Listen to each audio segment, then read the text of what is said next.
At 626, many homeowners all across the country are facing skyrocketing insurance premiums, while some are having their policies canceled or even not renewed. Jennifer Krause is live with some advice for all of us. Hey, Jen, good morning.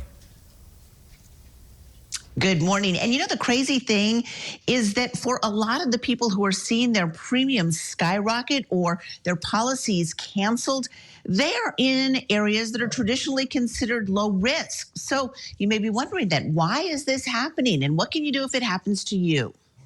Without warning, millions of people are finding out their insurance policies were about to cost significantly more or be canceled outright. That's what happened to Kenyatta Twine. In August, I got an email saying that my insurance was canceled. I said, oh my gosh, what am I going to do? You might think this is only happening in places with hurricanes or wildfires, but that's not the case. Across the country, insurers are more aggressively canceling policies or jacking up rates. A recent Consumer Reports survey found that 83% of long-term policyholders have seen their rates increase in the last 5 years. When this happens, homeowners may be forced to make trade-offs, like buying substantially reduced coverage or even going without coverage. Insurance industry experts point to several factors driving these changes. Building costs are through the roof, up 40% over the last 4 years.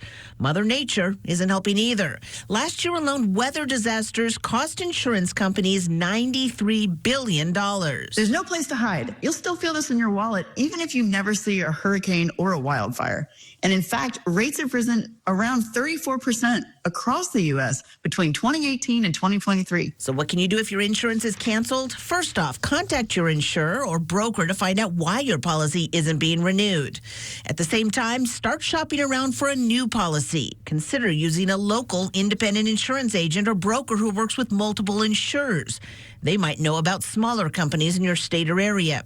And if you can't find a private plan, there's something called Fair Access to Insurance Requirements, or FAIR plans, which are offered in nearly 36 states. This type of plan should be considered a last resort. It's not cheap and it doesn't cover everything, but it is better than having no insurance. As for Kenyatta, she was able to find a new insurance company with a little help. I had looked at Consumer Reports magazines, and there was an article about insurance. I've looked at the top ones, and then now I have insurance and no problems. Good for her. Now, if you do get a cancellation notice, call your insurance company immediately and ask for extra time. You know, they're not required to give you an extension, Rebecca, but, you know, if you've been a longtime customer, as a courtesy, they might give you an extra 30, even 60 days if you ask.